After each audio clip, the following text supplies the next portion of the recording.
quite unexpected, because if you were to look at the Malawi story, and I know Thige and I have sat here, we have discussed these, we've spoken about it for quite a while. And one of the main things we were looking at originally was, of course, Harambee Starlets. And there was a lot of expectation that our girls were going to go to Morocco and perform greatly. But the team that is turning out to be the darlings, or the team that everyone is falling in love with, is Malawi. And the reason being, they went into WFCON 2026 in Morocco as the lowest ranked team. They were 152nd. Besides that, they went into the tournament with no one believing that they could be able to win a single match. In they come. Their first opponent happens to be Nigeria, who are the defending champions, who they beat by 3-2. And at that point, they start believing. Their second game, they lose. But then comes their final group match, which they win. They go into the quarterfinals. Guess who they meet? Another West African opposition in Ghana. They beat them. Now they've beaten Algeria in the semi-finals. And that semi-finals had a lot of drama in it. And the reason why I say so is because both teams got red cards. So they both played with 10 men or 10 ladies for that matter. But let's also look at exactly some of the highlights. And I want to go through them very quickly. Like I said, it was a match that had everything: drama, controversy, goals that will be replayed for years. And the first twist came early in the game, and that is when Algeria defender Morgan Bekitar was shown a red card after a VAR review for a foul on Tabitha Chawinga. With Algeria down to 10 players, the Scorchers sensed blood, and then in the 33rd minute, magic happened. Tabitha Chawinga, who plays her club football for Olympique Lyon in France, pulled off something special. From a corner, she executed an acrobatic overhead kick that crashed off the crossbar. For a split second, time stood still. The ball spun high into the air and dropped over the line. 1-0 to Malawi, Q chaos in the stands. And of course, it is at that particular moment that the whole nation started to believe. Of course, you had the 11 girls that were on the pitch at that particular point. You had the girls on the bench as well, who kept on believing, who kept on seeing how much they had achieved and knowing how much they could be able to do, because at that particular point they had already achieved what every team that was going into the WFCON wanted to achieve, which is a qualification into the World Cup 2027 that will be played in Brazil. And they did so by the moment they won their quarterfinal match against Ghana. So they knew by the time they were going into the semi-finals that they had already qualified for the World Cup next year. But then their coach came out and said, no, I spoke to my girls and I told them it is either they decide that the World Cup is the ultimate dream, or they can still live their dream at this particular moment. And by living their dream, it means that they at least try and win this game, go to the finals, and be the first WFCON debutant to literally go all the way to lift the trophy. Imagine that. And along the way, one of the teams they have beaten is 10-time champion Nigeria. And for that to happen, again, I will say no mean feat, quite a huge achievement, and one that they will look back at and literally, when it gets to a point where you start asking yourself, at what point do I wake up? At what point do we wake up? Are we still dreaming? Are we in it? Is this really happening? And exactly that is what is happening. Now, let's talk about the second goal, which was again another magical goal. And for those of you who've not watched that first goal, I'd tell you, just go to YouTube, look for that goal by Tabitha Chawinga, because it looked like she was falling. Then the ball came and she had this overhead kick. There were 3 Algerian defenders behind her. And a lot of people basically at that particular point, because she was facing away from goal, didn't expect that ball to go in. She also didn't really expect the same to happen. But then you see her reaction afterwards, because she was not even facing the goal. She was facing away from goal. And the first people she saw were her teammates literally celebrating. And by seeing them celebrating, she realized what what had happened. And she also rose and ran to the corner, of course, celebrating with the rest of the team. For the second goal, which was scored by her sister, Temwa Chawinga, and Temwa stars for Kansas City currently in the National Women's Soccer League. She was released by a perfectly threaded pass, rounded off the Algerian goalkeeper Chloe Ngazi, and calmly slotted home. It was her fifth goal of the tournament, putting her level with Zambia's Barbara Banda at the top of the scoring charts. And another stat I just need to point out here is that Zambia's Barbara Banda is already out of the tournament, and so that means if Temwa scores another goal in the final, because she's in the final, then she will automatically take the golden boot. So there's nothing literally that is stopping her at this particular moment. Let's also now talk about another moment of madness that later happened in this match. And Malawi's own Rose Kadzere, who was the hero actually in the quarterfinals when they beat Ghana, she was the one who scored the winning goal, was sent off just before the break following another lengthy VAR check for Studs Up challenge. 10 against 10. Of course, at that particular point, it was game on, and Algeria, smelling a comeback, pulled one back in the 60th minute through Ikram Adjabi, and the stadium held its breath.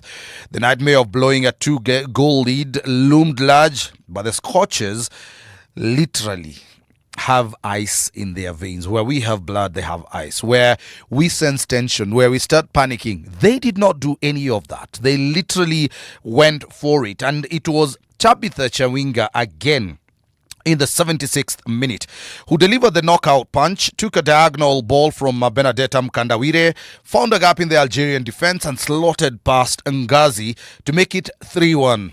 Brace complete, final secured. Now, let's talk about these two girls, because it's not every day, to be honest, where you find siblings, and especially ladies, who are performing really well in football, in soccer, and especially in Africa, where we have parents who really believe more in us going into studies, us getting into the books, and not really thinking about co-curricular activities.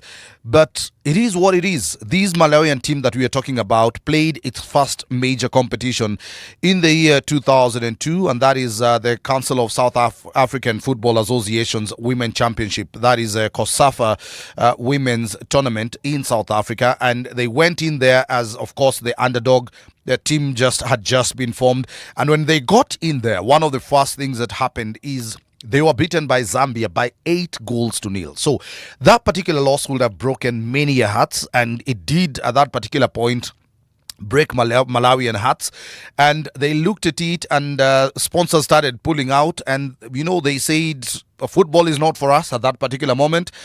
But that really didn't stop them. So as much as the Football Association of Malawi firm dissolved the team because of sponsors pulling out their funding and stuff like that, women's soccer continued growing in the lower level. So after about a decade later, so that we are talking about the year 2012, the Chawinga sisters began their careers with an 18-year-old Tabitha leaving Malawi for a third-tier side in Sweden in 2017, becoming the first Malawian to play for a European club. So these two sisters started playing football together in primary school. And again, just like I said, it was in a background where the parents were saying, no, football is not for you. You guys get to your books, study, get your degrees, and then get married, get husbands, get children. That is the life of a Malawian woman. But who are the Chawinga sisters? Tabitha and, of course, her sister were like, no, this is not going to happen. So she left, and back home, it was the owner of the team that she was representing at that particular point, David Dube, the owner of DD Sunshine, the Malawian club that she first played for, that played for her flights, and told her prospective new team, Crocom Verserts, that if they were still not convinced about Tabitha's ability after her trials, then they could send her back home without paying a dime. It was a low-risk gamble for the Swedish side, with Tabitha proving to be one of the best strikers in the world afterwards. So at that particular point, of course, the Swedish team was taking a gamble. They already heard from David Dube, who literally said, you know what, I'm sending you this player. And if this player comes to you and you're not convinced that they are good enough as a player, if you feel that I'm wasting your time, then be easy. Be easy. I'll pay for her flights. I'll ensure that her stay there is comfortable. Just send her home. Don't pay a dime. Don't pay anything. Just send her back.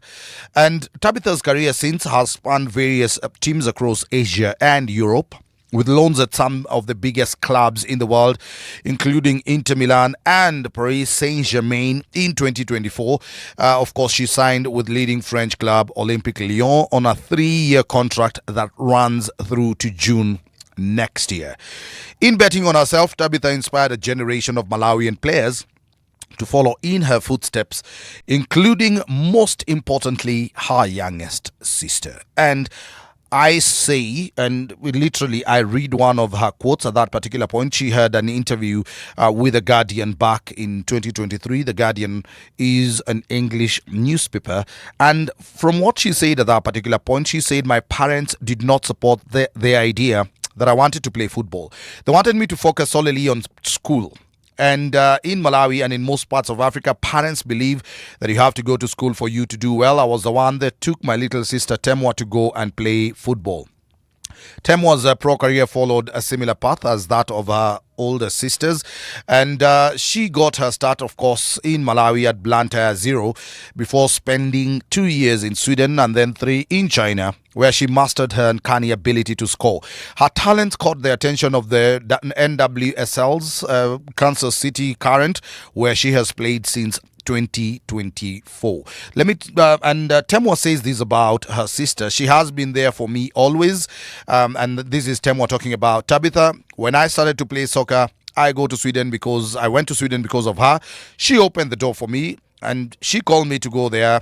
Told the owner of the team I have a younger sister. She plays well.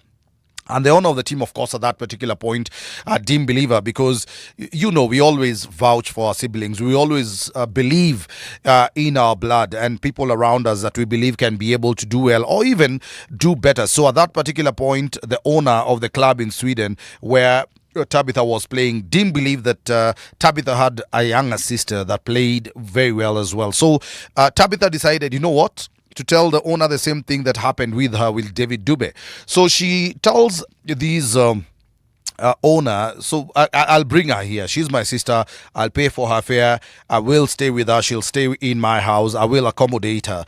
But then what I really need you to do for me is give her a chance. Give her a trial. If she doesn't perform, then so be it. It will be my expense. But if she performs well, then it is your responsibility to ensure that you at least return my money.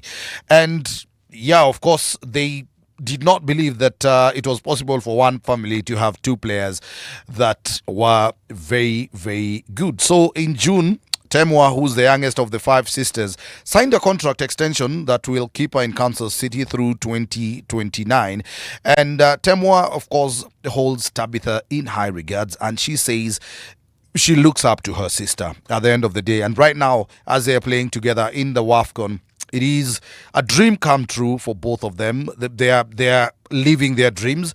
And like I said, in June of this year, Temwa signed a contract extension, and it's true testament to the home she has built in the United States. She previously expressed in interviews that she was nervous to make the jump to the NWSL on her own, especially moving so far from home, because all the other clubs where she has been, she's always had her sister somewhat nearby. Going to the United States meant betting on herself the same way Tabitha did a decade earlier on. So as they now look at where they are in Morocco, of course, they are 4,000 miles away, especially for Temwa from the NWSL, but she still ensures that she keeps tabs. She FaceTimes her other colleagues at the club. She has a conversation with them on every single day, and she's just ensuring that she's keeping them updated. But at the same time, we also literally need to talk about the chemistry that is there between these sisters, because the main reason why I even started asking how many siblings we know that play sports and play so at the highest level possible, because I want to look at the Chawinga sisters. But here in Kenya, I think the families that we can look at, we can talk about Titus and Simeon Mulama. We can talk about Oliech, Kevin Oliech, Ken Oliech, Dennis Oliech, Steve Oduor, their elder brother, Oyombe. Again, that is a whole family that literally played together. And in most instances, actually, they found themselves on the field at the same time at Mathare United. And this is Kevin, Ken, Oyombe, and Dennis, because there's a time when all of them were playing for Mathare United, and by then the late Kevin was in Mathare Youth. And so again, it's a family that we can look at and say this is a family that has played at the top level. When you look at the Mulama brothers were brilliant midfielders for Harambee Stars. Even when they played at club level, again, they were absolutely stunning. And when they played for the Harambee Stars, they did a great job. And we can look elsewhere where again we have brothers who are playing at the same time. Right now we have McAllister, who plays for Liverpool, and his brother who's in France. We have seen Rio Ferdinand and his brother who played for QPR playing at the same time, but not really achieving much or being in the national team at the same time. So for the Chawinga sisters, it is something unprecedented.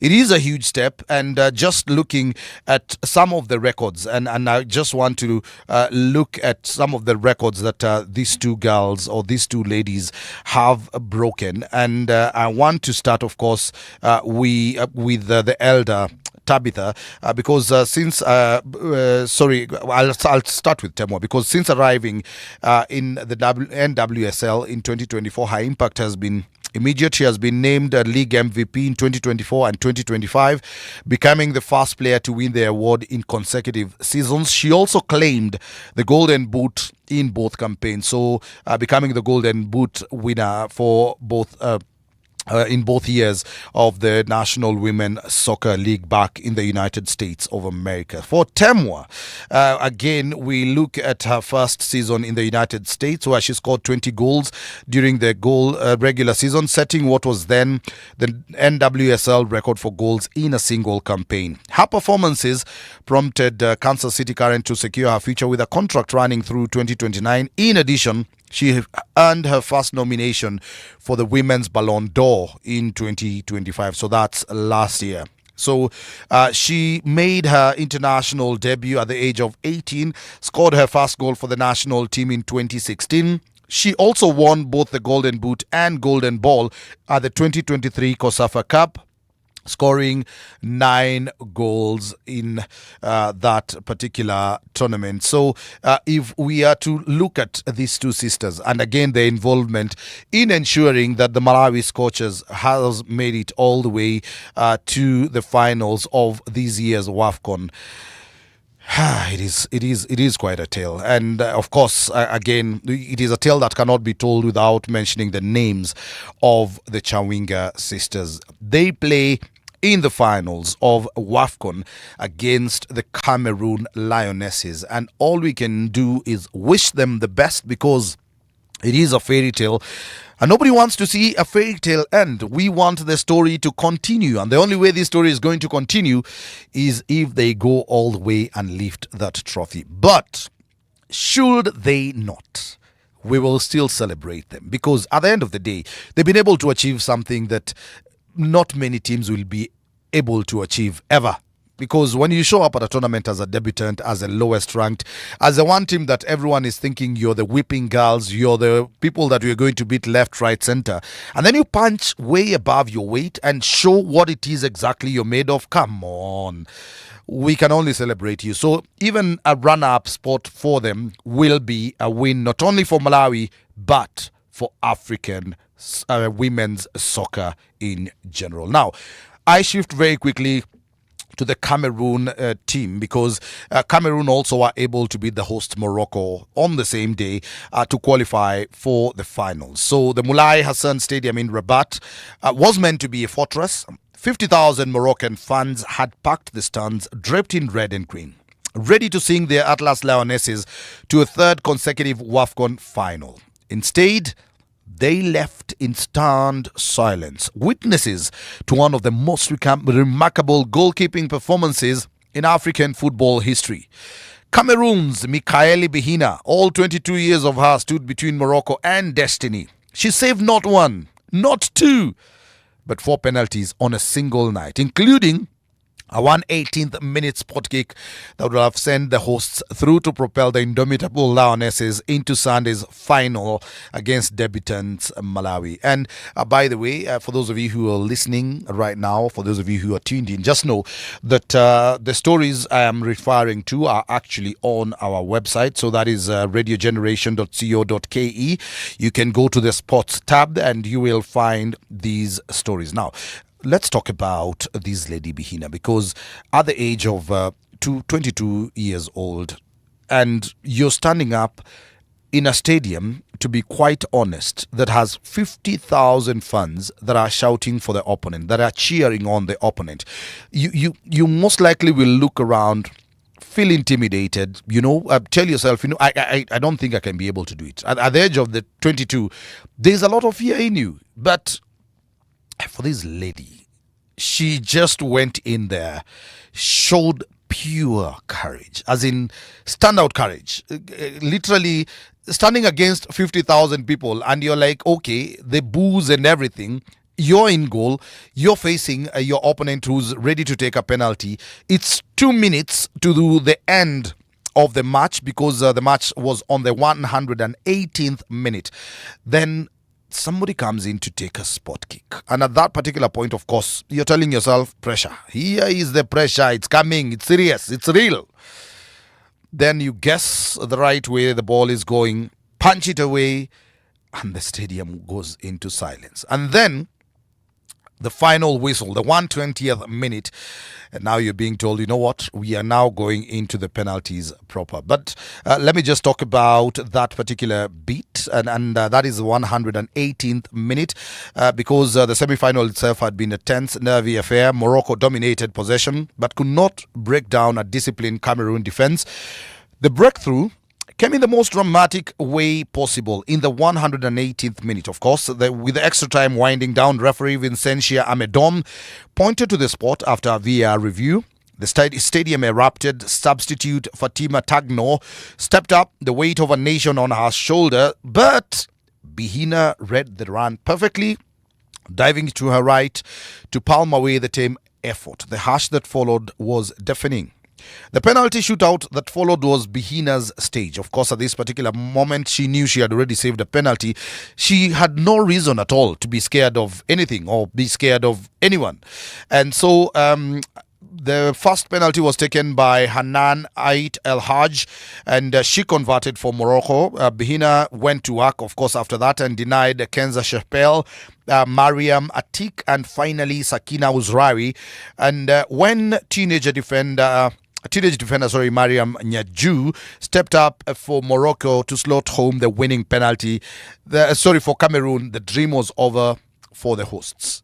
It was head coach Valentine Nguele who had set the tone for the team's mentality going into the semi-finals. Speaking before the match, she warned her players of the monumental task.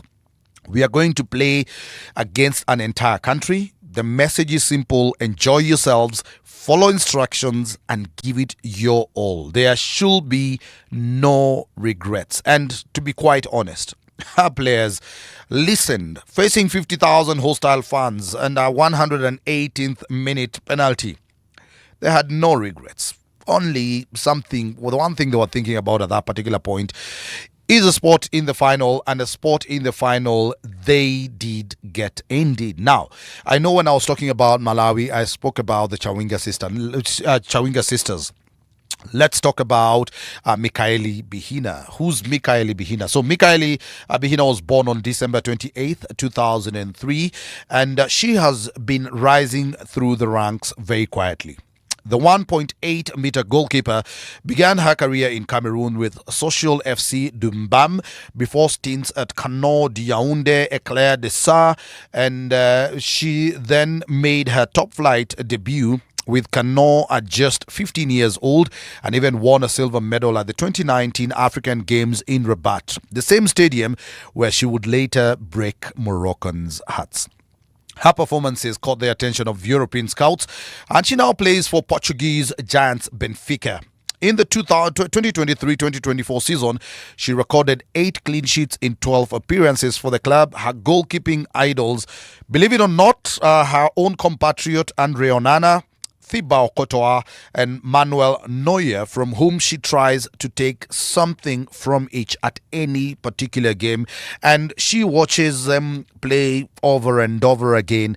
And most of her skills, again, have been picked from these three legends. And at just 22, Bihina has already established herself as one of Africa's most promising shot stoppers. Her penalty saving record at both club and international levels is becoming legendary. While statistics at the club level are harder to come by, her international record speaks volumes. During the 2026 WFCON campaign alone, she has conceded just 2 goals, made 12 saves and saved 4 penalties in a single match. She earned Player of the Match honours in the quarter-final against Nigeria, where she made 9 saves against the 10-time champions.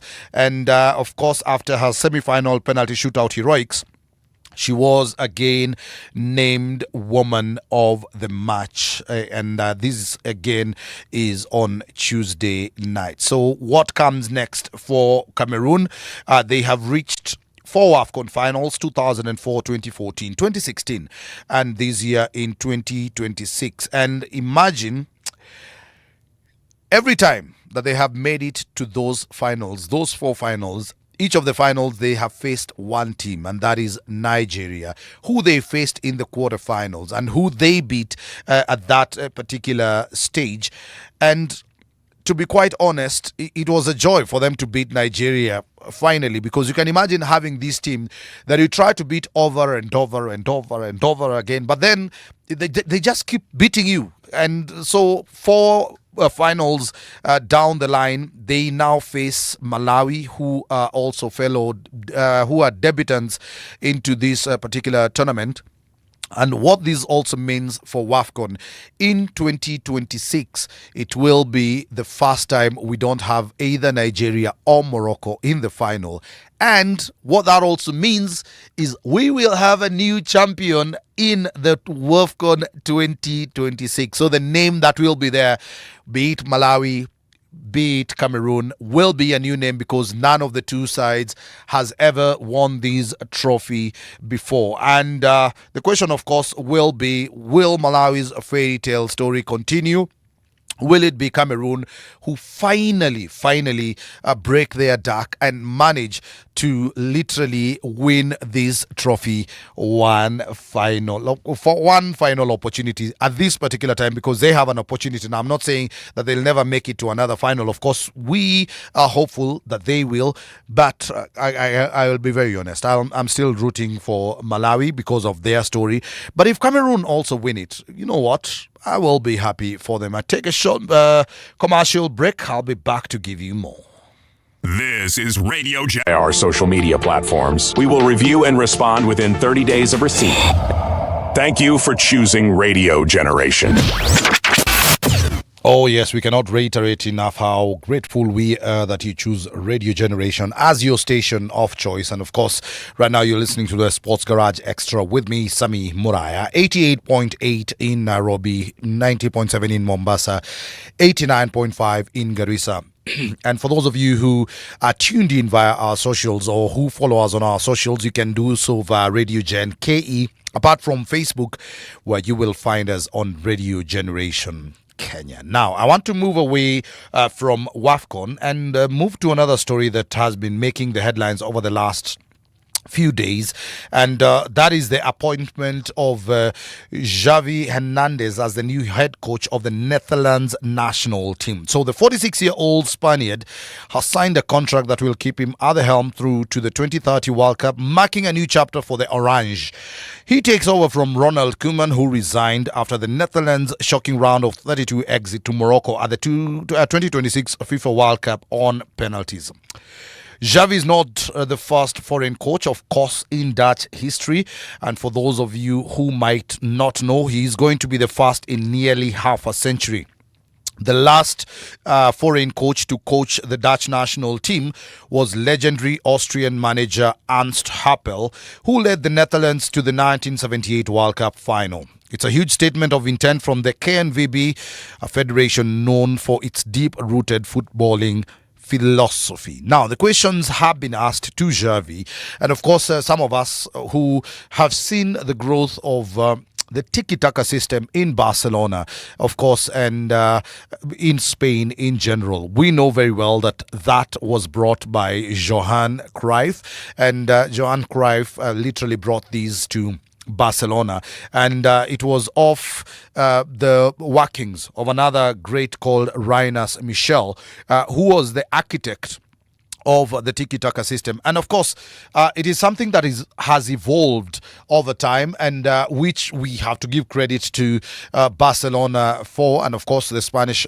national team, because what they have done is they have gone ahead, taken a philosophy that was brilliant, was brought in from the Dutch football, and they made it their own. They owned it. They made it better. And you look at how the Spanish teams play. Look at how Spain were able to make it all the way to the finals of the World Cup and win the World Cup. And for once, not even for once, for the second time, we did not have a single Real Madrid player. So that is where the tiki-taka literally comes in, because you have to ask yourself, okay, so this whole philosophy was developed by the Dutch, and so it went to Spain. Spain perfected it, and finally, is Xavi bringing it back home? So, and I want to just talk about and look at a few quotes that Xavi himself, or some of the things that he said after his appointment.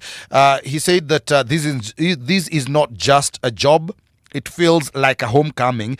And he, of course, spoke with a lot of emotion after his appointment, highlighting the profound influence that Dutch football had on his own development. And of course, it's the same thing that I was talking about earlier. It is a great honor to become head coach of the Netherlands national team, Xavi said in a statement. As someone who was developed at the FC Barcelona Academy with strong influences from, among others, Johan Cruyff and Rinus Michels, I feel a special connection to Dutch football. You could say I am, in a way, a son of Dutch football. He also went on to credit other Dutch icons who shaped his career, saying other great coaches, especially Louis van Gaal, under whom I made my debut at Barcelona, and Frank Rijkaard, also played an important role in shaping me as both a player and as a coach. Xavi's philosophy is a perfect match for the Dutch identity. He envisions a team playing attacking football based on possession with creativity, passion and conviction. He, of course, added that the main objective is always to win, but I prefer to do so in a way that reflects those characteristics and the people can enjoy watching the football. So there's, of course, the question why the KNVB or the Dutch Federation went for Xavi. And the issue is that they just didn't pick up a famous name. They chose a coach whose philosophy aligns perfectly with their own. Technical director Nigel de Jong explained the reasoning behind the appointment, stating that Xavi's vision fits the KNVB blueprint for the national team. And of course, he said, as a coach, he has been shaped by years of working with top coaches who espouse a football vision that aligns very well with the way we want to play with the Dutch national team. Taking initiative, dominant and attractive football combined with the flexibility that modern elite football demands, de Jong said. De Jong emphasized that Xavi believes in those basic principles, has embraced that vision and made it his own.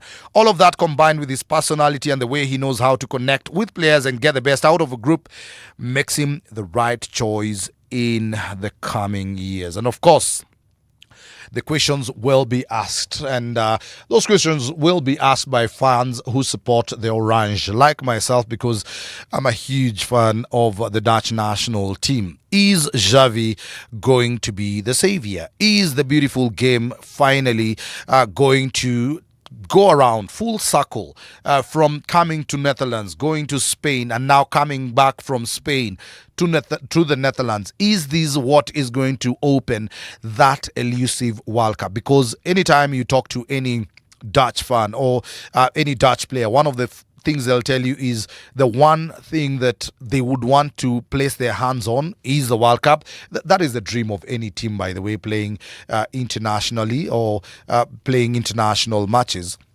But the Dutch have been able to win a medal, and of course that is the Europa Cup in 1988, and that particular final, Marco van Basten scoring a brilliant goal for the Dutch that saw them win that match and lift their first ever trophy. They have made it through several finals, several semi-finals. Look back at some of the Dutch great teams. I will go back to 1998, because the 1998 semi-final match between Brazil and the Netherlands happens to be one of those matches that I still replay again and again, because that match ended 2-2, and it was a great game that was won by Brazil in extra time. But at the end of the day, you look at the football that has come from the Netherlands. It has been great football. We've seen so many Dutch coaches go out of their nation, go out of their comfort zone, get out here and win major trophies, not just for national teams, but also for clubs that they represent. And of course, even now, a lot of that will be expected as everyone looks back at Xavi Hernandez, and the expectation will be, finally, we will have the Orange performing back at their best as they have done before. Now, I want us to talk about the Green Legacy Cup. And the reason why I want to talk about the Green Legacy Cup, which has been organized by Zamzam Productions. The Green Legacy Cup is a match that is going to pit two of our local boys, or two of our local teams. That is Gor Mahia FC versus Migori Youth. And we've had both sets of officials coming to the studio on Saturday. Of course, we had an official that came in from Migori Youth and told us of their aspirations, and of course this particular matchup, because they just got promoted into the Premier League. And imagine playing your first competitive match, or not even in the Premier League, but the first major match that you're playing is against the defending Premier League champion. So that is exactly what will be happening for Migori Youth. For Gor Mahia, coach Charles Akonor was with me here on Tuesday, and he basically came out and said, you know what, we are going for the win in this particular match. We will not undermine the opponent that we are meeting, because they are a newly promoted team. And the main reason why they were saying that was because, and I also want to bring in the team manager who was also here, who basically reiterated and said that anytime any team faces Gor Mahia, be it a team that just earned promotion or a team that is just getting into the league, or in the case of BB Bread in the FKF Cup, any team that is a small team that meets Gor Mahia, they will always tell themselves, you know what, this is a giant that we can be able to beat. And if we beat this giant, then at the end of the day, we'll have etched our name in history. And that is exactly the way Gor Mahia was looking at it. And I remember both the coach and the team manager saying that they are treating this match with a lot of seriousness, taking it as serious as it should be. And for those of you who are wondering where the match will be at the Nyayo National Stadium on Sunday from 3 p.m. And the tickets are currently online. Those tickets are being sold online. And we're also giving away tickets here. So basically, just tell us a bit about the Green Cup, what it is about, and go to our socials, tell us about it, and we can give you some of those tickets. We still have a lot of tickets to give away between now and Sunday. And for those of you who might might tune in tomorrow during the Sports Garage. Of course, those tickets we will be giving away. We'll have some trivia. We'll have some guests that will be coming to the studio, and we'll have some questions for you to respond to that can also see you get those tickets. And remember, the tickets are also being given in the other shows. So if you join us on the Power Drive, of course, yes, you will get some tickets there. If you go to our show after 7 p.m., you will get a ticket there. So the tickets are spread on the retro box as well. We are giving tickets there as well. So stay tuned to all of our shows. You don't know, you can be able to get a chance to win yourself tickets to that Green Legacy Cup match between Gor Mahia FC and Migori Youth. Over now to Argentina, where Lionel Messi has opened up about the possibility of ending his football career after the death of his father Jorge Messi, describing his loss as something he's still struggling to accept. In an emotional tribute, the Argentina captain said that he did not know how he will continue without the man who had been beside him throughout his career, from his earliest training sessions to the biggest moments of his footballing life. And I say these and I quote him: "I don't know what I'm going to do without you. I don't know how to carry on. I now have serious doubts about whether I'll keep doing it for much longer." Jorge Messi, 68 years old, died last week after a long illness in Rosario, Argentina. And he had been Messi's agent since the forward was 14 years old and remained one of his closest advisors as he developed from a young talent into one of the most decorated footballers in history. For Messi, football was inseparable from his relationship with his father. He recalled how Jorge would take him to training after finishing work, while his mother will step in when his father was unavailable. He said, "He took me to every training session as soon as he got home from work, and obviously, you never missed a single match." And of course, Messi reflecting on the 2022 World Cup in Qatar when Argentina lifted the trophy after defeating France in the final. He says that his dad had repeatedly urged him to play at the tournament despite the worsening health shortly before it began. So Messi recalled promising his father that Argentina would reach the final so that and this is for 2026, that he will make it all the way to the final so that his dad could travel to watch him. Although Argentina eventually won the tournament, sorry, this is 2022, Jorge was unable to travel. But the same thing again happened in 2026, where Messi kept believing that his dad was going to show up. He was going to get better. And even in his tribute, he has continuously spoken about reaching out to his mom, trying to find out how his dad was doing. And his mom kept on encouraging him, telling him that, come on, Leo, your dad is going to get better. Things are going to get better and he will be well. Just concentrate on your football. But it was not to be. And the wishes, of course, of Messi's family and himself would have been to see his dad live on longer, but unfortunately he succumbed to poor health, and the death has left Messi confronting a future without the man who had shared nearly every stage of his journey. And Messi, Leo, said that Jorge's greatest happiness had been seeing his family doing well and quietly watching him play. Messi also vowed that his father's influence will continue through the way he raises his own children. "I am going to miss you so much, but you'll always be present, especially in the way I raise my children." That is what he said. Why couldn't you hold on just a little longer so we could finish it together? He ended his tribute with a final message to his father: "Rest in peace and look after us from above, just as you did down here. Thank you for everything. I love you, Dad." Now, for those of you who followed Leo Messi's story, Leo had a condition growing up, and at the age of around 12, his dad tried to reach out to different teams, and only one team had belief in them, and that was Barcelona. So he had a stunted growth problem, and he had to get these injections almost on a daily basis to help him grow. And that is why his passion for Barcelona has always been there.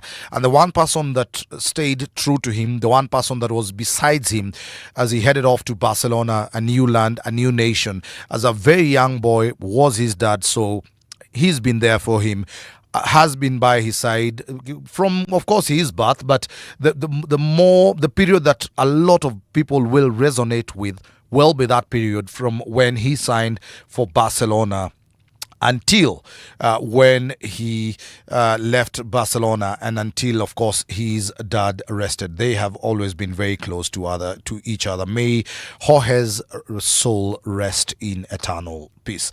Back home, and not quite back home, but our very own Timothy Ouma was this week officially unveiled as a Charlton Athletic player. And guess what? He was not alone. Standing alongside him was his international teammate and compatriot Collins Sichenje. For a few minutes, the two Kenyans, now teammates again, stood side by side, reflecting on a journey that has brought them from the heart of East Africa to the historic corridors of English football. For Ouma, it marks a pivotal moment in his promising career as a 22-year-old midfielder joined the Addicts on a season-long loan from Slavia Prague, with the club securing an option to make the move permanent. Ouma said, "This is a big step for me. I'm grateful to be here. I'll give my all and do my best to help the team achieve. And I'm looking forward to seeing the supporters and hearing them cheer every tackle, every duel, and every goal." And of course, like I have alluded to earlier, Ouma joins Collins Sichenje, who's a fellow 22-year-old who joined the Addicts in February this year from a Serbian side, FK Vojvodina. So Sichenje, a versatile defender who has already settled into life in southeast London, he was on hand to welcome his countrymen and Harambee Stars colleague. And speaking at the unveiling, Sichenje literally beaming with pride, looking at his boy, because I was watching that video and you could see the respect that was there between these two players. Sichenje beamed with pride, and he basically said, "It is a special moment for both of us. We've come through the ranks together, and to now be at the same team in England is a dream. He's a great player, and I know he will add a lot of quality to this team. It's good to have a brother here." And the manager, Nathan Jones, was also very happy in his praise for the new signing, explaining that the club had been tracking the Kenyan for a long time. He said, and I quote, "Timothy is a player that we've monitored for a long, long time, and he comes with a real good pedigree."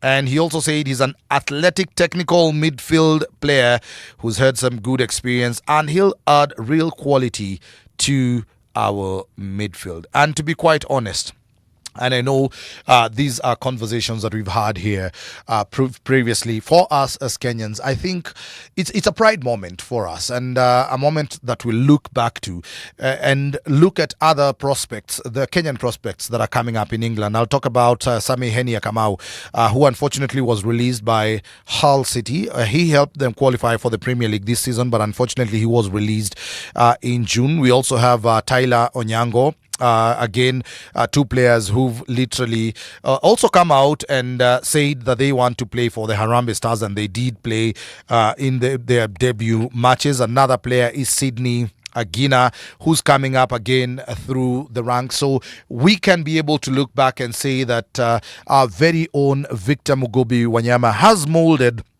a whole nation of stars, a whole nation of believers. And as we start seeing a lot of our players emerging in the English leagues, be it in the Premier League or the lower leagues, we will always be proud as a nation, because at the end of the day, these are players that will later join the Harambee Stars. That is it for me. Enjoy your afternoon. Lady Madai is up next with the Power Drive. I'm here tomorrow with Karaoke Thige from 3 p.m. all the way till 7 p.m. And we have huge guests for you. Tune in and you will get to see who some of those guests are. This is Radio Generation. turn this up. Your Saturdays will never be the same again. Starting on Saturday, the 15th of August, and every Saturday night from 7 p.m. to midnight, a legend takes over the airwaves. Everybody stand up and say I love you.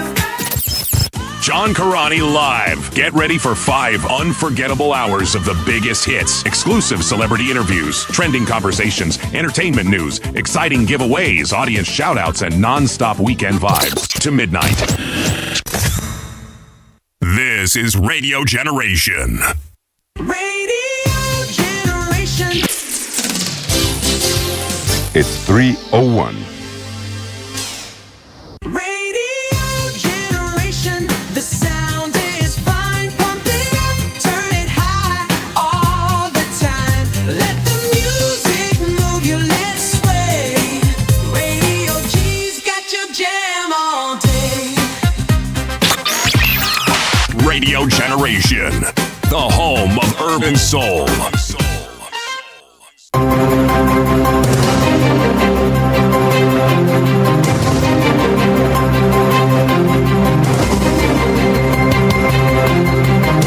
This is the Radio Generation News. Imetimia saa 9 kamili. Hujambo na karibu. Jina langu ni Soki Brenda. Katibu mkuu wa chama cha wahadhiri wa vyuo vikuu UASU Daktari Constantine Wasonga ameonya kuwa wahadhiri wataendelea na mpango wa kugoma mwezi ujao iwapo serikali haitasaini mkataba wa makubaliano ya kazi wa mwaka 2025-2029. Akizungumza katika hafla ya siku ya elimu katika chuo kikuu cha Rongo, Wasonga ameitaka serikali kulipa madeni ya wahadhiri kando na mishahara ya kawaida ili kuwawezesha wafanyakazi kutambua na kudhibitisha malipo hayo kwa uwazi. Wasonga amesema makubaliano ya mwaka 2025 mwaka 2026 yalitarajiwa kusainiwa Novemba mwaka 2025, lakini serikali bado haijakamilisha mchakato huo. As the number of students are increasing, it's becoming a burden, even for dons, to handle the big classes, give 2 cuts, a minimum of 2 cuts, mark examinations. And so it's our desire that our members go back to the 3 stipulated courses, which is what is in our CBA and is what is accepted by law. We want salaries commensurate to our qualifications. We want harmonization of allowances in public universities. There's no way why a lecturer in one university should be getting commuter allowance of 50,000 and another one is being paid 12,000. No way. Professor allowance. Others are earning 50,000, others 9,000, some 5,000, some don't even have. Kinara wa chama cha Wiper Patriotic Front Kalonzo Musyoka amesema eneo la Pwani liko tayari kuwa ngome ya chama hicho, akidai kuwa ushawishi wa ODM katika eneo hilo umepungua baada ya baadhi ya viongozi wake kujiunga na serikali ya Kenya Kwanza inayoongozwa kwa mfumo wa serikali jumuishi. Kalonzo alikuwa akizungumza hii leo katika eneo la Kakuyuni, Malindi, kaunti ya Kilifi. Na Pwani hii ODM ilikuwa na msukumo mkubwa. Lakini leo wameua chama. Finish.